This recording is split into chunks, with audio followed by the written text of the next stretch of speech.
Good afternoon. This is Rich Nelson with Allendale covering the commodity comments here. This is Friday, January 27th of 2012. As far as outside market issues, we can point out that this morning's U.S. GDP number, as far as gross domestic product growth, the revision was from 1.8% from their previous estimate up to 2.8% here. So it was a higher revision. The only problem was the trade had had a little better numbers plugged in for their own estimates. They were looking for a 3% higher number for this fourth quarter GDP.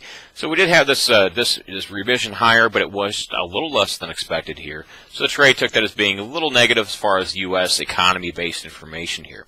On the other hand, we can also point out that we continue to get good hopes and good discussions, good quotes from these Greek negotiators saying that progress is being made, a deal is just right around the corner, and those type of issues here. Officially, there is no deal yet for this Greek debt holder issue here. But for right now, at least, they continue to ply us with all kinds of good quotes saying that something will get done, either today or this weekend here. But bottom line is they are certainly hopeful for getting some type of deal concluded before Monday's meeting of EU finance ministers. So that's certainly one thing that we're looking at right now. U.S. dollar down 47 in the last trade. Gold was $8 higher, and crude kind of mixed. So as far as outside market influence, you could argue slightly supportive to commodities based on that lower U.S. dollar. As far as grain action today, we did see the corn up 7.5 cents. Now keep in mind, this corn market has actually retraced 70% of those losses which were made in the previous weeks. So pretty impressive move we've done so far here in the corn. And soybean, the retracement is actually even more than that here. But as far as action today on corn, like we said, up 7.5 cents. We continue to get good news regarding these basis levels and these signals from the cash market that USDA may have been wrong on that January 12th report. On that report, you may remember saying that USDA indicated that first quarter corn use, September through November, really seemed a bit more disappointing than what the trade was expecting. Perhaps the market is now seeing this actual cash market type information suggests that that is also as well here. So we got to keep that in mind. Overnight, Mexico bought some U.S. corn as well. Certainly helped fuel the ideas that this market is seeing very tight supplies right now, a lack of farmer selling, and all of this combined with a small resurgence in export demand here. So that's certainly some positive things we can point out for corn. Over on soybeans, the trade now is still looking at this Argentine weather issue here, and they certainly have changed their tune as far as weather guys go from just a week and a half or 2 weeks ago. Right now, the trade is seeing these weather guys saying we're getting maybe one good rain a week. In fact, the latest report suggests that next week we might actually have an early week rain plus maybe even a Wednesday, Thursday rain. Some guys say a ½ inch to 2 inches on this second rain here for Argentina. So that will keep soybeans limited in being able to advance along with corn.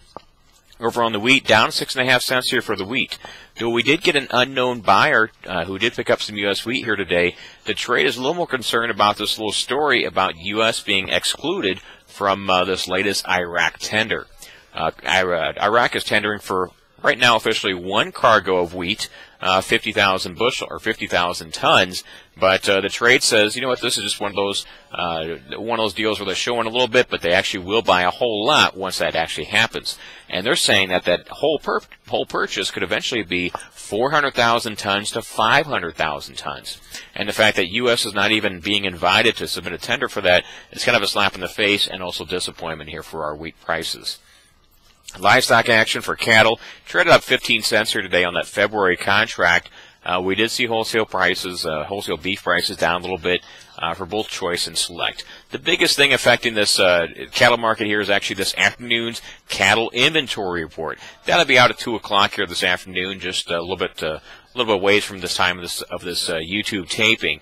But the trade is still looking for a good update on the decline for cow herd, on the decline for beef heifers intended for the cow herd, and declines here for overall cattle herd as a whole.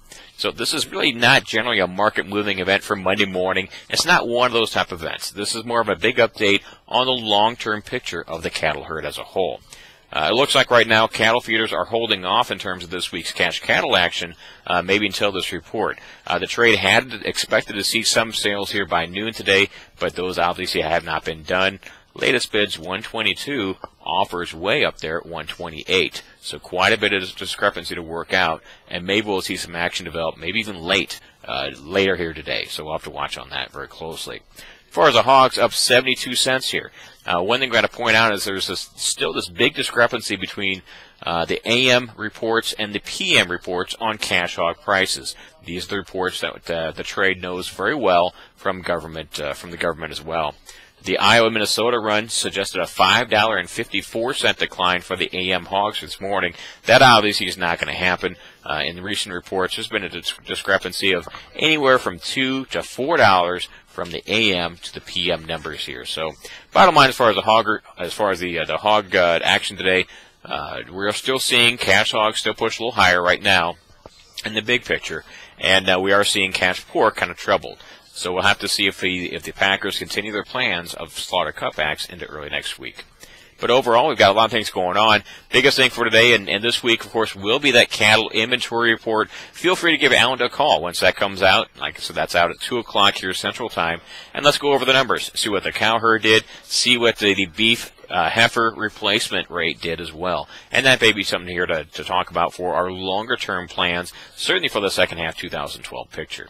If you have any questions about markets, marketing in general, or USDA's cattle inventory report out at 2 o'clock, feel free to give us a call here at Allendale, 1-800-262-7538. Hope you guys have a good, happy, and safe weekend. Look forward to talking to you here Monday afternoon.